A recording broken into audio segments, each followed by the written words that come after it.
what I try and do is, because all the service manuals are online, I try and grab whatever particular model it is. I'll pass this around.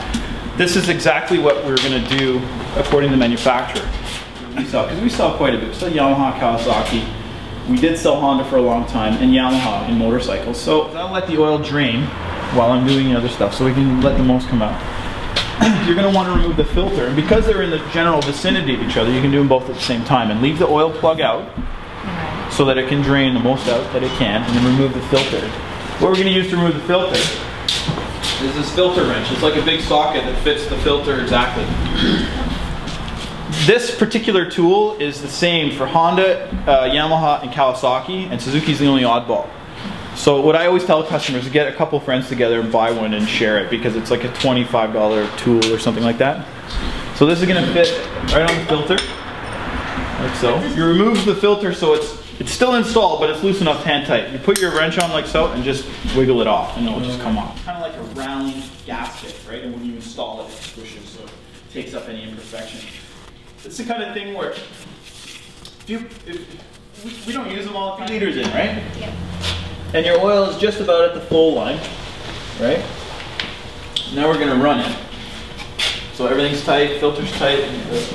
So in this case, as soon as the light turns off, I know that my filter's full, I know the engine is full, like all pressurized. You don't have to run it longer than that to check your oil.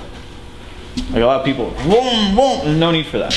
Because the oil pressure at idle is probably 20 psi maybe, and this is because it's cold, it's running a little bit higher, so it'll be up to 40 psi, and it doesn't take long to fill it up. So if you rev it up, and the engine RPM raises, your oil pressure will go up until a certain point, and then it'll bleed off any excess. So there's really no need to rev it up to do it.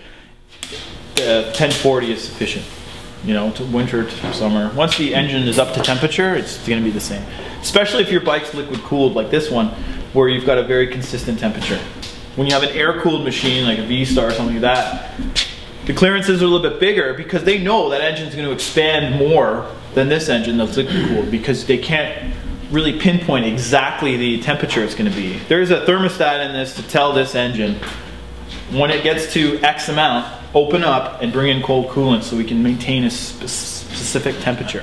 If your brake fluid is below the lower line, doesn't mean you fill it up with brake fluid. It's telling you that it's too low. And the reason why we don't fill it up is because chances are your brake pads, when your brake pads wear out, they're self-adjusting if you have hydraulic brakes. They're self-adjusting so that when you apply the brakes, it squeezes the rotor. Make sense? As that wears, it doesn't retract. So it comes to the rotor, it wears. Well, that space is taken up with fluid. So when your brake pads wear out, the fluid takes up the space of the pad used to, and the fluid goes down in the reservoir. If it's below the lower line, chances are, unless it's been tampered with, your brake pads are probably at the point where they need to be replaced. So if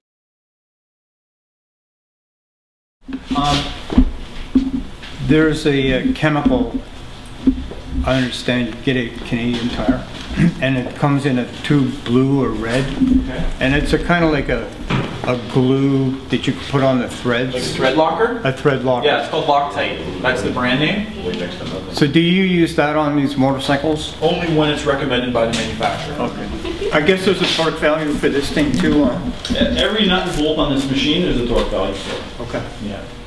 Politically correct answer, yeah, you use a torque wrench on everything, but the reality is, the two materials are different. And there's no clamping force action on this particular component because it's just plugging a hole. You just want to make sure it doesn't come out, it doesn't leak. Fair enough? So you get it.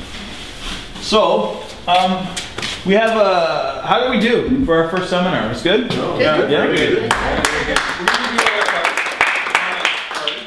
Fill it out, be honest, we want to make it better if we can.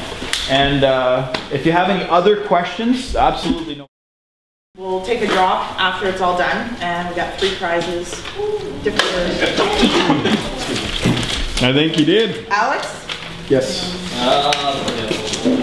There you go. Thank you. I hope I'm saying it right. Kareem? Kareem. That's me. That's you. Or a free bike? Hold on a second, I want thanks. And Annie. Congratulations, everybody.